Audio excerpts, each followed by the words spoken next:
Welcome to the Don Lemon Show, everyone. We're still here. In a minute, I'm going to bring you my conversation with Elon Musk, the one that everyone is talking about. But first, let me tell you a bit about the show. Contrary to what you might have heard, we weren't canceled by X.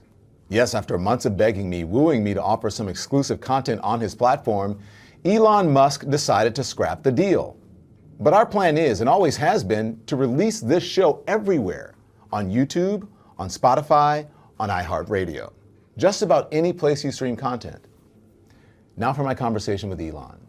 As with all my interviews, no restrictions, no ground rules, nothing off limits or out of bounds. That is until the interview ended.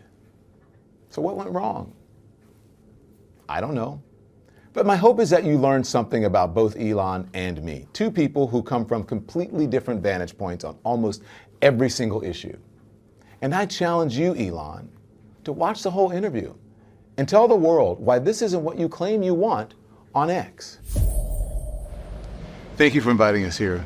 You're welcome. Your Tesla headquarters. I'm surprised at how big it is. I've never seen it. Yeah, it's about 3 times the size of the Pentagon. Yeah. And we built it in 16 months. It's the fastest construction project in the United States since World War II. So I'm here, as you know, I'm on the platform because you say you're a free speech absolutist, right? And there are no conditions. Yeah. Free speech is as much as possible within the bounds of the law. Yeah. So the reason I'm saying that is because there are no conditions on this interview. You said that, we'll speak to you for an hour. I don't like sound bites, so I welcome that. So let's get into it. So we're here in Austin. South by Southwest is going on. We're at the Tesla headquarters. You are in the process of moving SpaceX here, I understand? No. SpaceX has a massive facility in South Texas where we build and launch Starship. And then we have in Bastrop near Austin, we are about to start production at a Starlink, a large Starlink factory for Starlink terminals. But but we're not shutting down any facilities in California. Listen, we are here as part of a launch of a news interview show that is going to be on X.com. It's coming as a media industry, as you know, is going through a whole lot of changes. Yeah. X has also been affected by that. Where do you see X.com's role in the future of news and journalism, Elon? Well, I think I see the X as it's already the number one source of news in the world. So it is the number one way that people actually are informed about any kind of news, meaning real-time events, is on the X platform, formerly Twitter. There's nothing even close for real-time news. So we also want to expand upon that, and we have done so with long-form content. So instead of just doing what used to be called tweets, you can now do long-form posts. You can post an entire essay. In fact, you can now post an entire book to the platform. You can do long-form video content, so you can do up to 4-hour video segments. We really want news in whatever form it is, or information, I should say, in whatever form it is, to be available on our platform, whether it's short, long, text, pictures, video, whatever the case may be. Yeah, and some of the stuff that we do, long-form video, interview shows, what have you. Yeah. You reached out over the summer and you said, it would be great to have Maddo, Don Lemon, others on the left put on this platform. You received full support. The digital town square is for all. What do you mean by that? Well, I just mean that we want to make sure that there are a wide variety of viewpoints, that it's we always have, for example, Tucker Carlson, who most people will view as being on the right, and that's quite a prominent name on the right. We want to have prominent names on the left as well to provide different points of view, as well as centrists. Just basically a wide range of viewpoints on the platform, so users can hear different opinions. They can hear, what's your point of view, what's Tucker's point of view, and people can make their own decision about what they believe. You didn't mean that I'm on the left? Did you think that? I thought you were on the left, but yeah. I don't know. Well, let's just say I don't know what the left is or the right is, frankly, these days, because things can be quite polarized. But my impression was that you're more likely to be described as on the left than the right. My sense is you're sort of center left. I don't know. You tell me.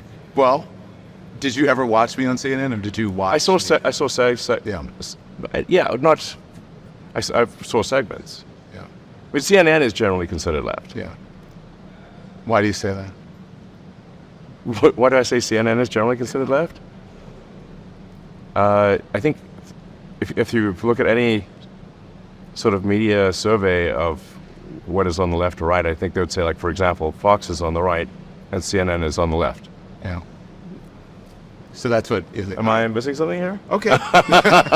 Are you missing something? I don't know. I think that when I read that, I said, like many of my critics or detractors, they never really watched me on CNN. They just saw the clips of me either on social media or maybe on Fox News or in conservative media, where it's sort of where I've become a character or a caricature of what I actually am, and it's taken out of context. Sure. Well, how would you describe yourself? I would describe myself as someone who is, I am independent in my thinking, and I vote for people based on the issues and how I feel about it, not necessarily because of political leaning of some sort. Well, I agree with that approach. I think that's generally how people should take things, which is, I mean, there are a whole sort of set of issues which are sort of somewhat arbitrarily bucketed into right or left. But I think most citizens would think that they would agree with some things on the left, but not everything, or they agree on some things on the right, but not everything. So that's what I think most people feel, I guess. How much longer, and maybe the answer is forever, how much longer are we going to have to call it the formerly known as Twitter? I mean, even Prince went back to Prince instead of, is it always going to be X? It's definitely always going to be X. So X is going through some changes. As I said, a lot of media companies are going through some changes. You're in charge of an incredible platform, Elon. How do you feel that's going? I think it's going pretty well so far. We're seeing record usage. We've added a tremendous amount of functionality. I mentioned that it used to be that you could only do short text and maybe a picture or something like that, short video. But now you can do long form text, long form video. We've added audio video calling, so you can not just do text DMs, you can do audio video calling. We've improved the algorithm, I think, significantly, and made the system faster and better, and that's reflected in the increased usage. So let's talk about that, because you said you wanted all points of view, right? It's a digital town square for all. Yeah. It's the platform has kind of picked up where some conservative media has left off. That moving to the right, increasingly becoming part of a conservative dialogue, and sometimes even conspiracy theories, right? There was an article recently written about you saying that you, Donald Trump, and X were the most important people or places or whatever icons when it comes to the MAGA movement. Do you agree with that? How do you feel about that? Well, I mean, there are nonsense articles written all the time, and I certainly wouldn't agree with that one. I put it in the nonsense category. So the objective fact of the matter, in my opinion, was that old Twitter was fundamentally a tool of the far left. And that was really, I think, a lot of it was due to being located in San Francisco, Berkeley. And so it wanted to essentially project the SF Berkeley political dogma worldwide. You think it was far left? Yes, I do. I used to I actually got off the platform because I would get so much hate tweets when it was called in, so much hate tweets and just guff from right-wing conspiracy theorists being called everything from, fag to Sure. It's the internet, everything. That people will do. I've been called every name times 1,000. Yeah. Do you agree that it's right now, and that even it's moved into sort of MAGA land of conspiracy theory? I certainly don't think it's right. The old school Twitter suspended and suppressed accounts that you'd call on the right 10 times more than they did accounts on the left. And even when they did suspend an account on the left, it was because of arguments between two people on the left. The political donations of old Twitter were 99% Democrat. Does that sound left-wing or right-wing to you? The Twitter donations? Yes. When they look at donations from a company, if a company donates literally 99% of all donations are to Democrats, does that strike you as a left-leaning or a right-leaning company? Oh, You mean the company donated. I understand what you're saying. What I'm trying to tell you is that Twitter employees, people at Twitter, their political donations were 99%, literally 99%, to Democrats. That's obviously an extremely left-leaning group. My question too, leading into this, was about MAGA. And speaking of MAGA, you recently met with Donald Trump in Florida. What did you guys talk about? I was at a dinner. I was not done. I was at a breakfast at a friend's place, and Donald Trump came by. That's it. So you didn't go there to meet him? No, I went to a friend of mine's house, and it said Donald Trump's coming by for breakfast. Is that just so you know? Like, okay, fine. What did you discuss? Let's just say he did most of the talking. What did you say?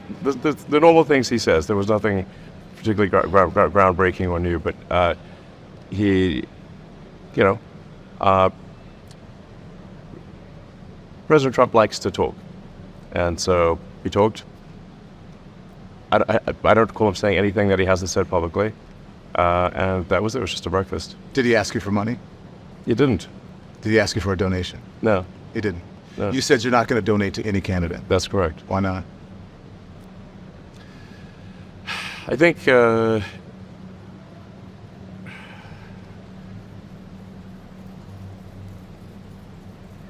while I'll voice my opinion, I think I don't want to put a thumb on the scale monetarily that is, significant.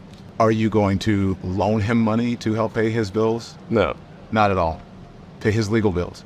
I'm not paying his legal bills in any way, shape, or form. And he did not ask you for money. And he did not ask me for money. Are you going to? So you're not going to endorse a candidate? I may, in the final stretch, endorse a candidate, but I don't know yet. I want to make a considered decision before the election, and if I do decide to endorse a candidate, then I will explain exactly why. Are you leaning towards anyone? No. You're not leaning towards anyone. Because you've been... Let me say I'm leaning away from Biden. You're leaning... I've made no secret of that. Are you concerned about losing your security clearance if Biden is reelected? Does that have anything to do with it? No. You are leaning away from Biden, but you're not going to endorse anyone. It seems like an endorsement of President Trump because there are only two people who are running now. Nikki Haley is out. I mean, a lot could happen between now and the election, so we'll see who, in the final analysis, are the choices for president. And at that point, I may or may not endorse one of the candidates. If I do, I will provide a very detailed explanation of why I am endorsing one or the other. At that point, might you contribute or donate? I think it's unlikely. So you have been posting up a storm, as you always do in the past couple of weeks, about the redesign of the Tesla Roadster coming at the end of this year. Are there any kind of updates that you can talk about to expect from your flagship EV? I mean, Tesla stock is down in the last 6 months. What's next for the company? The stocks go up and down, but what really matters is, are we making and delivering great products? The Tesla products are outstanding. Last year, the Tesla Model Y was the best-selling car of any kind in the world. So it was about 1.2 million units. It was the best-selling car despite being, I think, around 50% more expensive than the next best-selling vehicle of any kind, not just electric. So I think that's a testament to the incredible work of the Tesla team. Yeah. And we launched the Cybertruck. Obviously, that's being very well received. We have, I think, over 1 million orders for the Cybertruck.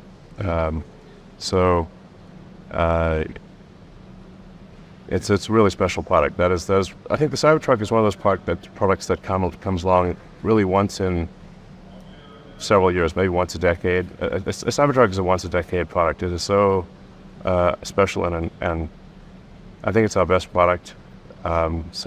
But everyone improves over time. I mean, Apple, I thought my phone was here, but Apple, the phone got better over time. I'm sure your cars will get better over time. You have been tweeting about the updates in the Roadsters. There's something that we should expect? Sure. You did mention the Roadster. So, look, I don't want to give away, much more than what I've said publicly, except that the Roadster will be a collaboration between SpaceX and Tesla. So, you can expect some rockety stuff there. A flying car? Maybe. It's not out of the question. Go on. No, I gotta reserve the cool stuff for the when we actually unveil it. But it's gonna be really cool. It's gonna have some rocket technology in it. I think the only way to do something that's cooler than the Cybertruck is to combine the SpaceX and Tesla technology to create something that's not even really a car. Then what would it be? Something that's never existed before. I'm getting Jetsons vibes. Totally Jetsons vibes. The audience may not be aware, like, some things that I have said publicly is that it'll do 0 to 60 in under 1 second. So that's by far faster than any sports car that exists. And that's not even the most exciting thing about it. Does it have wings? No, it does not have big wings, because big wings would be unwieldy on the road. Does it have propellers? It does not have propellers. Okay. It has wheels. It does have wheels. Okay. Roadster 20 questions. Does it have a steering wheel? Not exactly. What is it? It'll have a drive-by-wire yoke, essentially, like kind of like the way aircraft or modern jets are controlled. And do you think it's the way of the future that everyone will follow your lead on this? I don't think anyone will ever make anything like the Roadster that we're going to make. Let's talk now about SpaceX, Tesla. You got a lot of lawsuits. You've got X.com. You got a lot going on. How do you relax? Well, I relax. I spend time with my kids, my friends, and I, make somewhat of a nerd technologist. I like playing video games. So I'll play video games with friends online. Which one? And lately I've been playing Diablo. But I've played almost all the games over the years.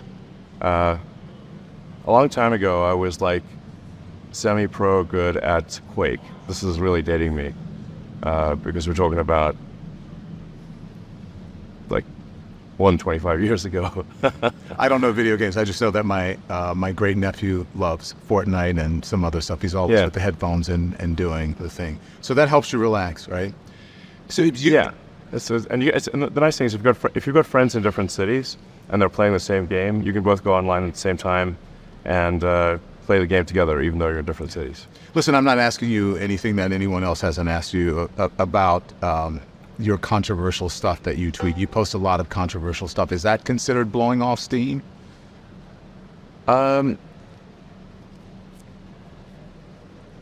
Well, I guess I do enjoy using the platform. I mean, I do call the X platform the PvP, or player versus player platform.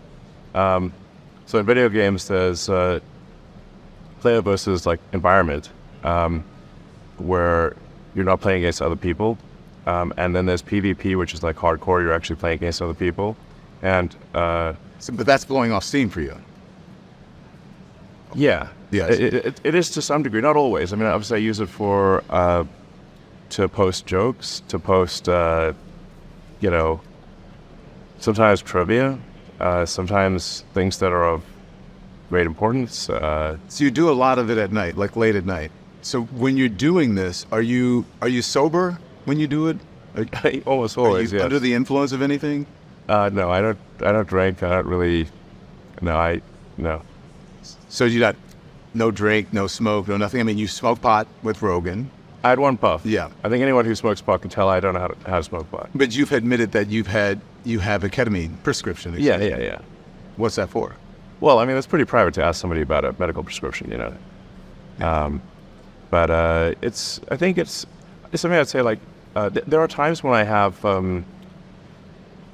sort of I don't know, like a negative chemical state in my brain, like depression, I guess, or like depression that's not linked to any negative news, and then ketamine is helpful for getting one out of a negative frame of mind.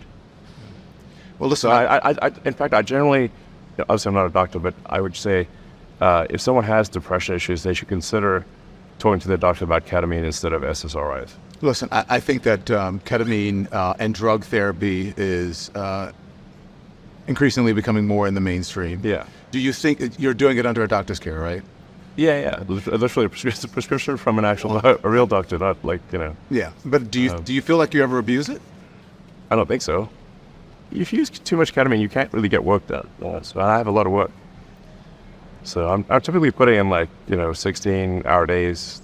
That's normal for me. And it's rare for me to even take off a weekend day. So I don't really have a situation where I can be not mentally acute for an extended period of time. Like I can't really get wasted because I can't get my work done. So how often do you take it? Well, it'd be like a small amount once every other week or something like that. But there's not on the bottle where it says take this dose this many times a week or whatever. If it's not a doctor's dose, and there are several weeks will go by where I don't use it. You don't use it. Yeah, I think like I said, I think what I find ketamine is if you like literally like a chemical state in your brain that you can't just think yourself out of, then ketamine is helpful for getting you out of a depressive mind state. You suffer from depression, or you have a depressive mind state? And I asked you as someone who has suffered from depression. I wouldn't say that I wouldn't say that I have like a case of like extended depression. It's just once in a while I get into a negative sort of chemical mind state. Once in a while, it's not a common thing, but once in a while it does happen. Where do you think that comes from? I think it's just genetic, basically. You think it's just genetic history? I think so. Yeah. I mean, some people are just wired to be happy all the time. Some are unfortunately wired to be sad a lot of the time. And in my case, I'm generally pretty positive and optimistic. But once in a while, I don't know what happens. There's some, like I said, I think it's just chemical tides in your brain. Once in a while, it's like a brain storm. Yeah. Do you ever worry that this may get in the way of your government contracts and clearances, and also and Wall Street as well? Well, from a standpoint of Wall Street, what matters is execution. Are you building value for investors? Tesla is worth about as much as the rest of the car industry combined, from nothing. So that's pretty good. As I mentioned, we had the best-selling car on Earth last year. So from an investor standpoint, if there is something I'm taking, I should keep taking it. Have you talk about your ketamine use and depression? Have you also have said, and the reason I should say the reason I mentioned the ketamine prescription on the X platform was because I thought maybe this is something that could help other people. That's why I mentioned it. Yeah. Can we talk about the great replacement theory now? Some of the things that you post, the great replacement theory. You claim that Democrats, President Biden's immigration plan to open up the border, you said that the president is getting, and Democrats are doing it to get more votes. But undocumented immigrants cannot vote in federal elections, so how is that possible? Right. Well, you're conflating two things. One is great replacement theory. The other is, which I don't subscribe to that. I'm simply saying that there is an incentive here. If legal immigrants, which I think have a very strong bias to, at least everything I've read, it's a very strong bias to vote Democrat. The more that come into the country, the more they're likely to vote in that direction. But it is, in my view, a simple incentive to increase voters, Democrat voters. So the question is like how? So there's a few ways that this works. One is that when the census is done, the census is based on all people in an area, whether they are citizens or not. So if there are a concentration of people who came here illegally in a particular state or in a particular state, that state will actually then get an increased number of House seats. So the House seat apportionment is proportionate to the number of people, not the number of citizens. So the illegals overwhelmingly go to places like California and New York, and if you just look at the math, if you look at the apportionment with and without illegals, I believe California would lose. I believe the blue state, there would be a net loss of blue states of approximately 20 seats in the House. This also applies to the Electoral College. So you say, like, well, this also applies to electing the president, because the electoral votes are also done by apportionment the same way that House seats are done. But the reason, Elon, the Electoral College is in place is to balance that, is so that doesn't happen. So what you're saying about it is the exact opposite of the reason why the Electoral College is there. The Electoral College at this point, in our history, gives people who are in smaller states and red states much more of an influence over our elections than people who are in blue states, and the majority of the people in this country. That's what the Electoral College does. It actually does the exact opposite of what you're saying. It protects people who are in smaller states and protects people who are in red states. Well, the red states, because they tend to be smaller and less populous. I think that statement is what you said is true, but what I said is also true, which is that if, as is the case, a disproportionate number of legal immigrants go to blue states, they amplify the effect of a blue state vote. And the math, as I understand it, you can research this obviously very easily on there. It's pretty straightforward to research this. But my understanding is that there would be that the Democrats would lose approximately 20 seats in the House if illegals were not counted in the census, and that's also 20 less electoral votes for president. So the illegals absolutely do affect the who controls the House and who controls the presidency. It does not affect the Senate. Yeah. In blue states, you're talking about. I Yes. don't believe that your information on that is right. So listen, let's talk more about the Great Replacement, because the first time that you posted on X about this Jewish conspiracy, you ended up I apologizing. didn't call it a conspiracy. I just said that there's a simple matter of incentives. You don't need a conspiracy when you have basic incentives. In my view, there's a basic incentive that is fundamental that for the Democrat Party to foster and usher in a large number of illegals. Yeah. And you don't need a conspiracy in that case, because you have a very basic incentive. You could say I'm wrong about that incentive, but that's my view. I'm not buying some great replacement theory. I'm simply saying there appears to be a very clear incentive for Democrats to maximize the number of illegals because it helps them win elections. I'm talking about the Great Replacement theory is also part of a Jewish conspiracy theory.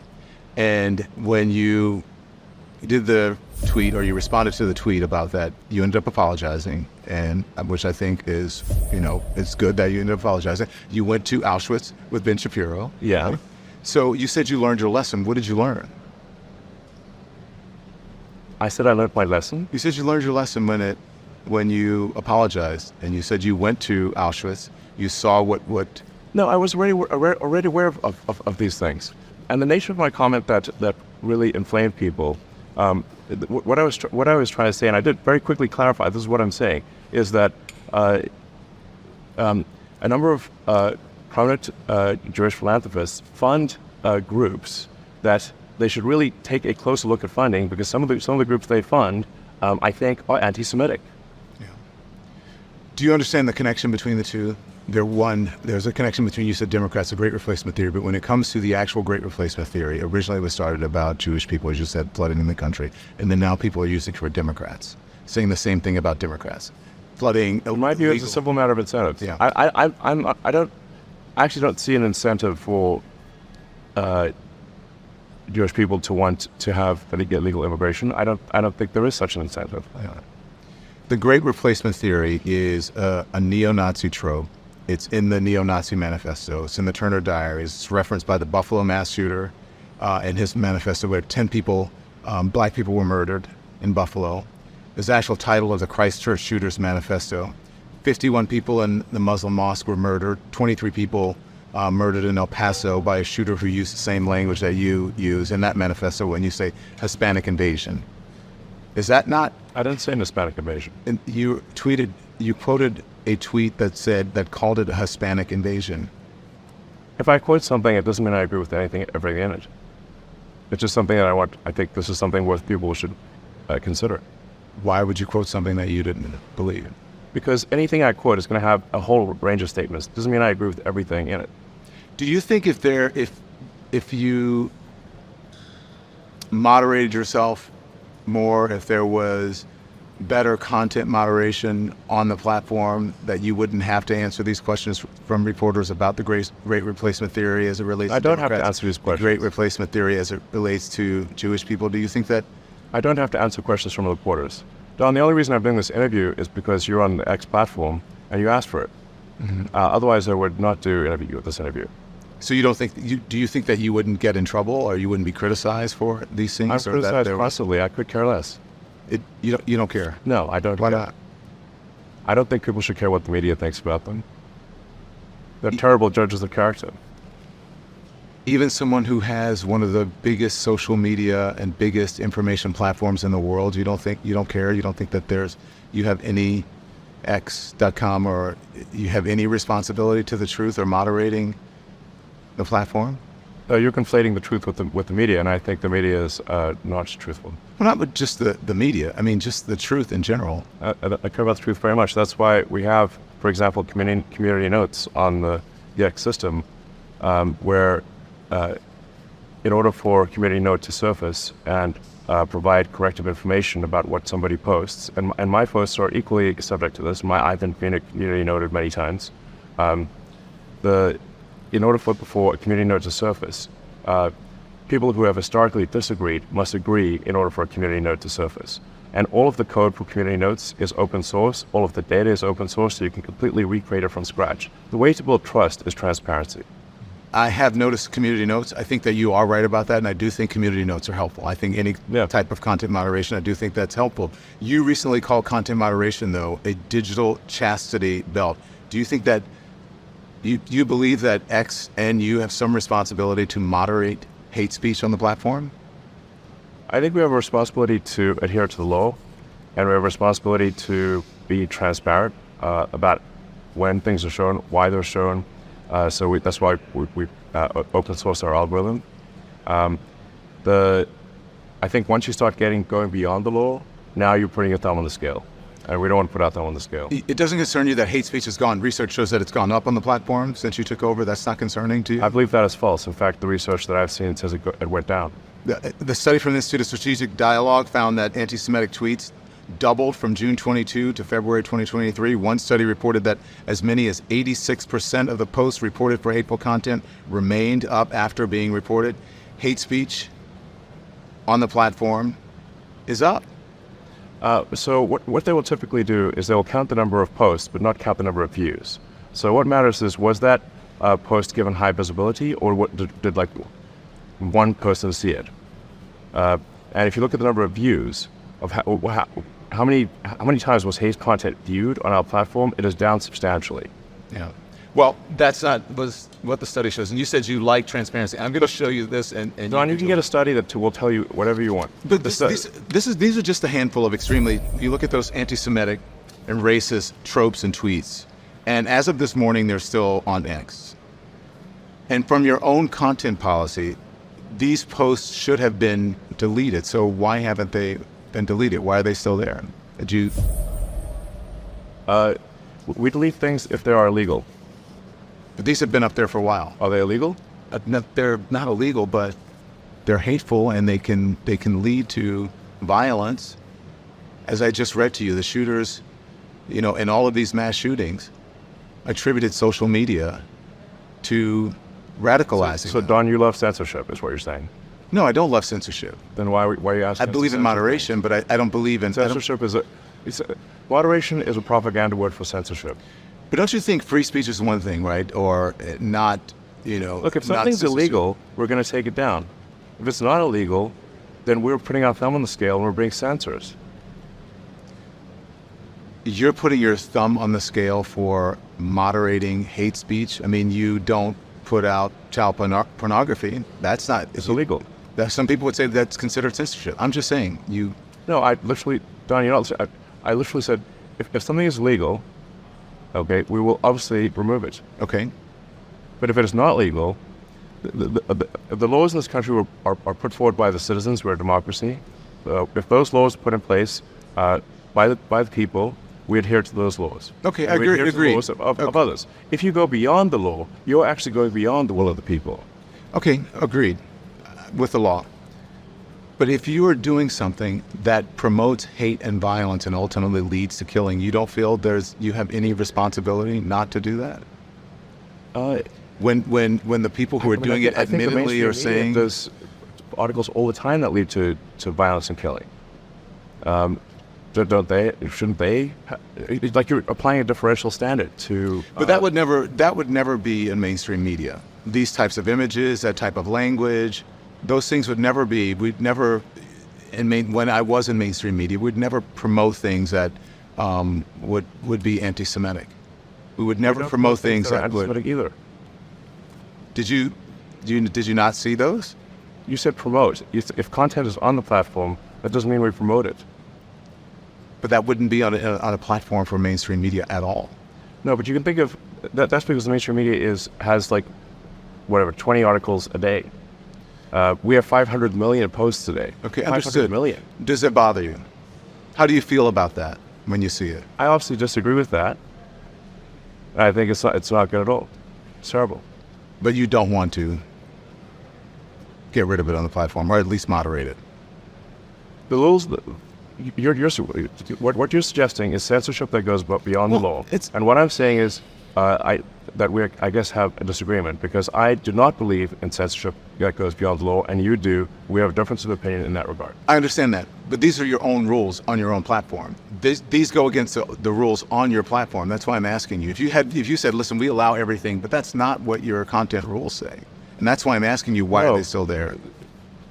Your own content policy. That's why I'm asking you that, not because... Which part of our content policy says that we should delete these things? Your content policy talks about hate speech. Yes, we don't promote hate speech. And so you don't consider that hate speech? I guess you're not understanding what I'm saying. There's if there's you can find, like, you can sign up right now and do 100 things that are hateful, but if nobody reads it, it doesn't matter. So you can think of X as being, it's much like the internet. It's not some tiny publication with like 20 articles a day. It's 500 million. But everyone has the opportunity to read it, Elon. I think everyone has the opportunity to read the internet. Are you suggesting we should shut down the internet? No, but you don't own the internet. I'm asking you about you and your responsibility and your platform. And so I see how you feel now. You don't agree. We don't agree on this. Yes, you want censorship and I don't. No, I don't want censorship at all. Yes, you do. No, I want responsibility. I think there... You desperately want censorship. No, if I want a censorship... You want censorship so bad you can taste it. No, that's not true.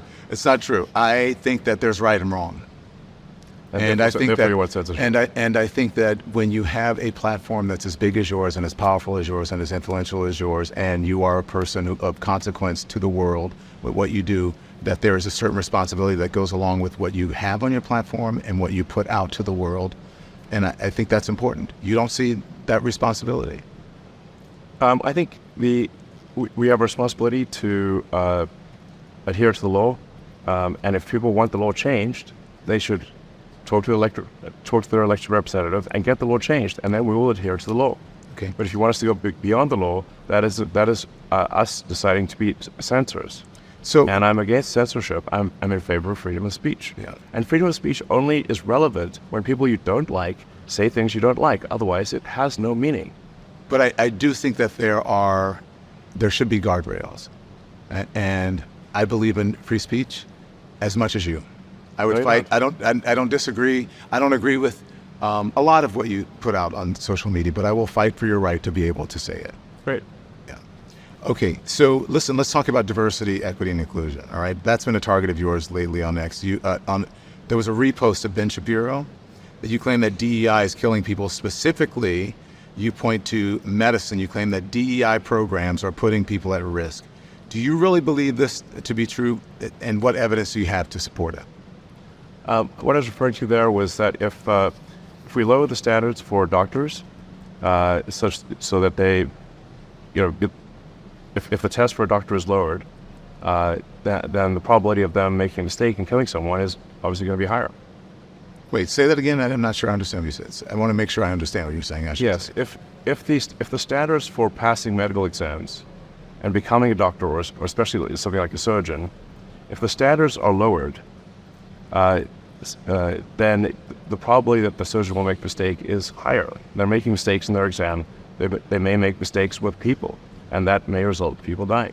What evidence do you have, though, that they're lowering the standards? There's no evidence of that. I believe there is. There's no evidence of that, Elon. What is the evidence? I believe they have literally lowered the standards at Duke University, and that is what the article was referring to. There's no evidence. Saying they have not lowered the standards? There's no evidence about lowering standards, and I think that there is. I believe that is a false statement you're making. Okay, well, we'll figure it out. Yeah. I think the interesting thing is, when this is posted on the X platform, there will be a whole bunch of things that rebut what you said and what I said. Right. And so people can then make their own decision based on the replies and the rebuttals and the community notes. I think that's fair. But I do think that on this particular topic, I do think that you and Ben Shapiro are reaching in about this, because there was what Ben posted said that he gave instances of people who were deliberately harming people. Nowhere in the thread does Ben suggest at all, I should say, that anyone is being killed as a result of DEI. That's purely speculative. There's research on DEI and medicine, and there's no evidence that standards are being lowered, that DEI is affecting medicine. Actually, only 5% of doctors are black, and a small percent. Yeah, I think you'll find that when this is posted to the X platform, that people will reply to it with evidence. Okay. Maybe I'm wrong. Let's see. Okay. So, but that's my whole thing about moderation. Maybe you're wrong, but you'll put it out there. You don't know if it's right. Do you think that your responsibility to make sure something is right before you, the person who owns it, Elon Musk, who's a huge figure in the world, that you should know that it's true, that there are people at X who can get research for you before you put something out there like that? That's not necessarily true, even in other examples. If I say something that is inaccurate, I'm immediately corrected on the platform. That's the advantage of a real-time system like X. So there will be immediately in the replies people correcting me. There will be a community note that will correct me, which is attached to the actual post itself. Do you think as many people read Yes. You think as many people read that as it reads your tweet? Yes, in fact, and if there's a community note that happens later where somebody didn't see, but they replied to that or interacted with that post, we will notify them that there is now a community note correcting that post. Mm-hmm. Just so you. Whereas if you consider the conventional media, that doesn't happen. Conventional media makes false statements all the time and nobody ever hears the correction. When I was in conventional media, I can only speak for myself. If I got something wrong, or if someone got something wrong on the platform that I was on, it was corrected, and we made sure that it was corrected. Now, I can't speak for anyone else. I don't think that's a universal situation. Okay. So I just the research. So when you talk, do you believe that people are dying because medical standards, DEI is causing medical standards to be lowered? Do you actually believe people are dying because of that? I believe that if we lower the standards for what it takes to become a doctor. You're saying if we lower the standards, but do you believe people are dying because the standards are being lowered? I don't think that is yet an issue, but it could become an issue. Okay. But the actual evidence in history shows the exact opposite. If you look at how minorities are treated by the medical system, most doctors now are white. And there are lots of mistakes in medicine. So you're saying that white doctors have bad medical care? I'm trying to understand your logic here when it comes to DEI, because there's no actual evidence of what you're saying. No, I said, so if the standards, like let's say, I think that particular thing was referring to surgeons. Let's say a surgeon is asked to, a surgeon in training is asked to do a series of operations under the supervision of a senior surgeon, and they get a bunch of those operations wrong. If that happens, and yet they are still approved to be a surgeon, the probability that someone will die, I think, at some point is high. Okay, I understand that, but that's a hypothetical. That doesn't mean it's happening. I didn't say it's happening. You didn't say it was happening. I said it will. I said if we lower standards, people will die. But why respond to something or put something out there that has not happened, Because I could say, Because I don't want it to happen. I think we don't want to lower standards. okay, if you look at the history of the medical industry, especially when it comes to Black Americans, it shows the exact opposite. If you look at the Tuskegee experiment and on, only 5% of doctors in America are Black. All of them are white. So are you saying that if the majority of doctors are white, are you saying that and there are still these inequities, right? And there's still mistakes. Are you blaming DEI for that? No, I'm very basically saying that if we lower standards for what it takes to become a board-certified surgeon or an oncologist or something where the kind of disease we're talking about, if you make a mistake, causes someone to die, then more people will die than if we don't lower the standards. Therefore, we should not lower the standards. But why do you think they're lowering the standards for minority doctors or women doctors or? That's what that's what that article suggested. Yes, at Duke University. Okay. The evidence that I have shows that that's not true. Okay. So listen, after the door blew off this mid-flight in this Alaskan Airlines flight, do you remember that? You responded in a post claiming that the average HBCU grad was less intelligent than the average airline pilot, and stated that it will take an airplane crashing and killing hundreds of people for them to change this crazy policy of DIE. I don't know if did you misspell it on purpose, which it should be DEI. Do you believe that women and minority pilots are inherently less intelligent and less skilled than white male pilots? No, I'm just saying that we should not lower the standards for them. Okay. But there's no evidence that standards are being lowered when it comes to the airline industry. You've repeatedly said that there's no evidence that standards are being lowered, and watch the replies showing all the evidence that it is. Replies, though, on social media or on Twitter are not necessarily fact and evidence. No, that's people's opinion. They will cite all the reply, in the replies to this. You will see how often the information is cited, showing that indeed there are significant cases where standards are lowered. And I do hope that happens. Hope that happens, and I look forward to it. And as you said, if you're wrong, then you're wrong, and if I'm wrong, then I'm wrong. Yes. Okay. So and I'm glad we're having this conversation, debating. This is what we should be doing, debating the issue. So right. If I'm wrong, then I'm wrong, and then they'll be proven in the thing, and you as well. But I just want to tell you that pilot that you talked about, in fact, was a woman pilot, landed the plane safely despite the major malfunction with the equipment. Boeing has taken responsibility for that incident, saying that it was caused by a faulty door panel. So I'm not sure what that had to do with lowering the standards for pilots when it was a faulty. No, it's not lowering standards for pilots. It's the incentive structure. I believe at Boeing changed to include DEI as a fundamental executive incentive. But in my view, it should be purely about passenger safety. Okay, but do you understand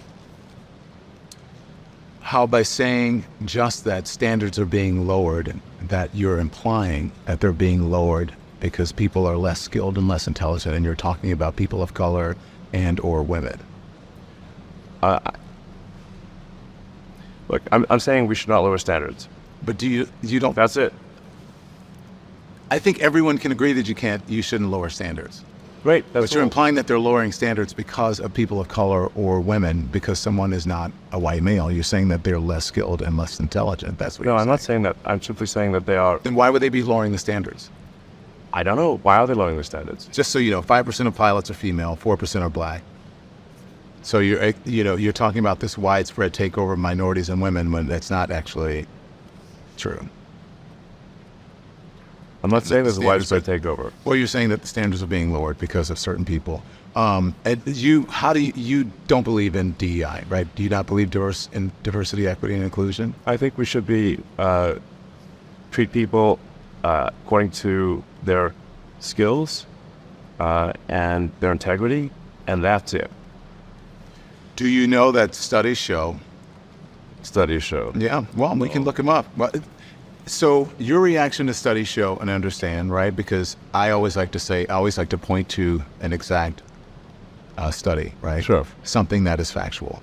It's the same thing when you talk about, well, let's see what the replies are on Twitter or on X. Yeah, so I feel the same. I feel the same way about that. But this is what studies have shown, and people will reply and they'll say that companies with more diversity in their leadership teams have reported higher innovation, race than those with lower diversity or low diversity, and they're better companies and they make more money. This whole idea about DEI, if you go woke or whatever, you go broke, that's not necessarily true. People with diverse leadership teams and diverse workers make more money and more innovative. Like I said, my view is that the only basis for promoting somebody should be their skills, talents, and their integrity, and that's it. I want to ask you about, there's a federal government, EEOC, they are also currently involved in a lawsuit against Tesla that alleges that there's a history of widespread racial harassment against black Tesla employees, as well as a pattern of retaliation for speaking out. What do you say to that? I don't believe that is true. I think we've got a very good, like if you walk around the Tesla Fremont plant, I think it's a very good atmosphere. In fact, I practically lived there for 3 years trying to make the production work. Were you aware, if you lived there, were you aware of such behavior? I never saw it. So you're saying that this is not true, it's not happening? Well, I mean, there's over 20,000 people. So you say, like, if there's over 20,000 people in one building, well, is everyone going to behave perfectly? No. Did I see any situations that I thought were improper? I did not. Let's talk about trans rights and the woke mind virus, because you've talked about that a lot. You're right about that a lot on the thing. You have been deeply outspoken about the issue of trans rights. You posted trans rights. You posted that pronouns in bio mean the woke mind virus ate your brain. Do you know what the term woke actually means? It's come to mean a lot of things. But what originally it was meant to mean? It's just being aware of inequities in society and being aware of facts and history. Yeah, I think it's come to be. I think being aware of inequities in society is fine, of course, but trying to blame everything on trying to make everything a race issue is, I think, divisive and corrosive to society. Even as it relates to trans issues, which is what I'm. Yeah, race or gender or whatever. You think that society blames everything on racism now? It blames a lot of things on it, and yeah. You think that's unfair? Yeah. Why? I think we should not make this a constant subject. I think we need to move on. I think we should treat people like people. You don't agree that this country was founded on racism and founded on slavery and in many ways inequities? That still continue on to this day? I think every country at that time, and I think even today, was extremely racist. Every country. And obviously slavery was present in about half of this country. And but was not present in the north. There was racism for sure, but I think we want to look to the future rather than the past, and instead of engaging in constant rehashing of the past, because in fact, if you look at history, if you study history broadly, everyone was a slave. Everyone. Yes. Well, not everyone was a slave. No, but everyone was a slave. Okay, but we are all descended from slaves. Yeah. Well, all of us. Yeah. It's just a question of when. Was it more recent or less recent? That's it. Right. But what future do we want? Is this something we want to make a part of our constant dialogue forever, or do we want to say, like, let's just move on and treat everyone, according to just who they are as an individual? I agree with you with that. That's the ideal. But what the evidence shows is that that's not what's actually in practice. I think we're doing better than anywhere else. That's true. I agree with that. But that doesn't mean anything. That doesn't mean a lot to a whole lot of people who aren't able to take advantage of the opportunities that you were able to take advantage of, simply because the color of your skin. What advantages did my color of my skin give me? Well, there's an ease that you have in society that many people of color don't.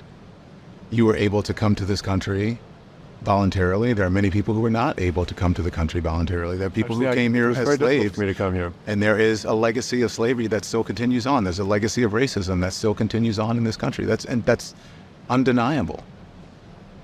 Well, if we keep talking about it nonstop, it will never go away. If we keep making that the central thing, it will never go away.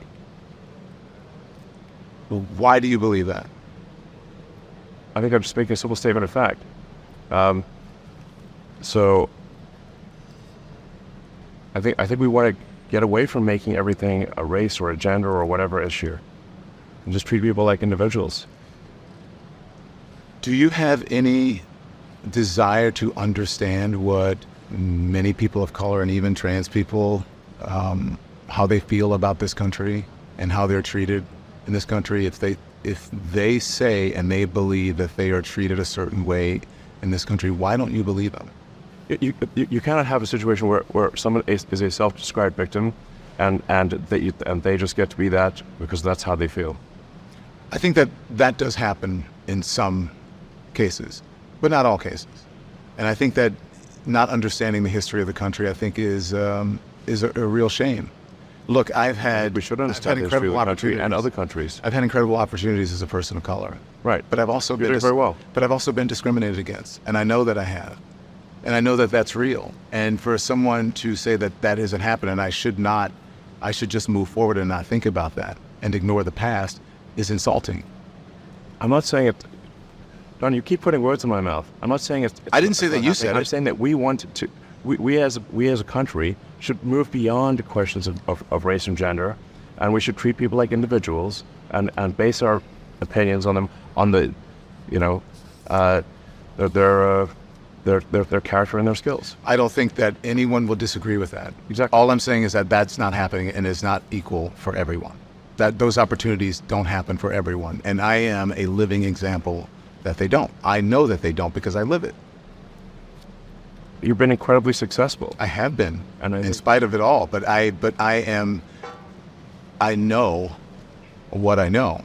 I've experienced what I've experienced. You haven't done that. And I cannot, I don't know what it's like to be from South Africa.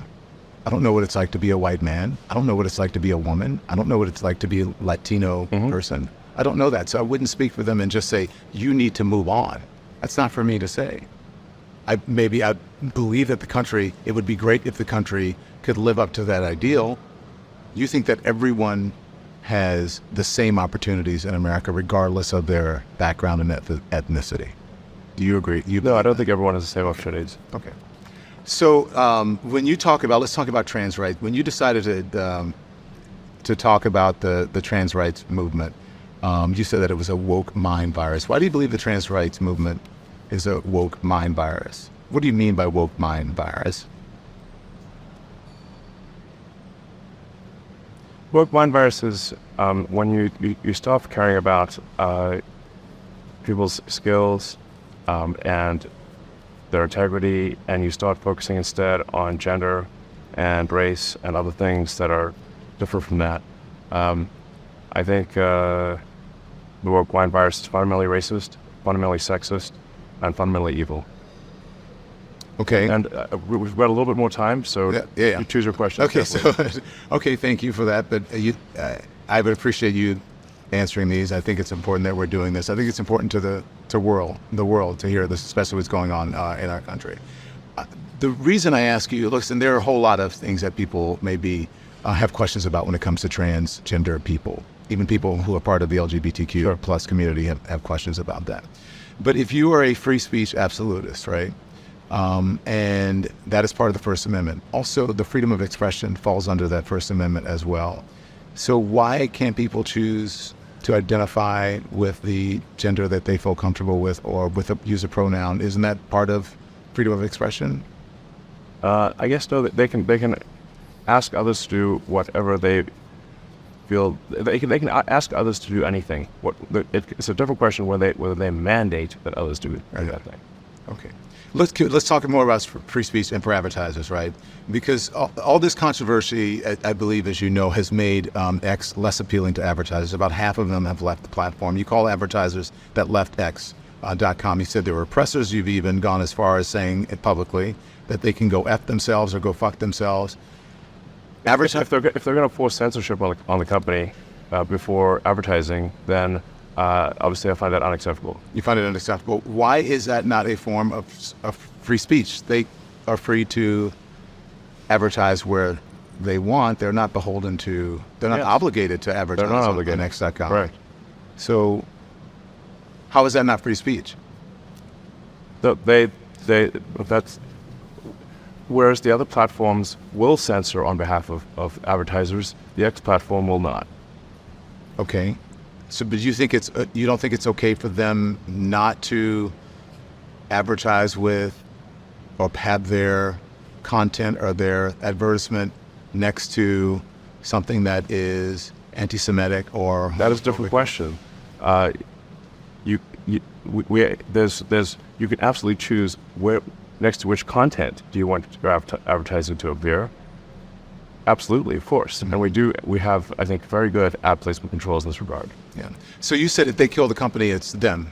But doesn't the buck stop with you? I mean, you're Don, I have to say,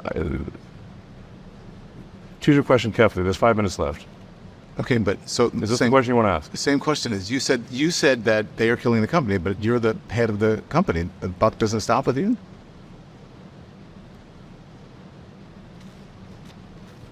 I acquired X in order to preserve freedom of speech in America, the First Amendment.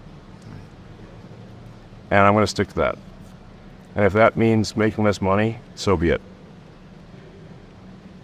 So I have to be, listen, I'm just being honest, right? I'm not trying to get you or anything. I was just surprised that you would blame other people for killing the company. I mean, when you say the buck stops with the President of the United States, regardless of what happens, right? So why would that question upset you? You seem upset by it, are you? I think you. And I'm not trying to upset you. Well, you are upsetting me because the way you're phrasing the questions, I think, is not cogent. It's not what? Not cogent. Cogent. Yes. Go ahead.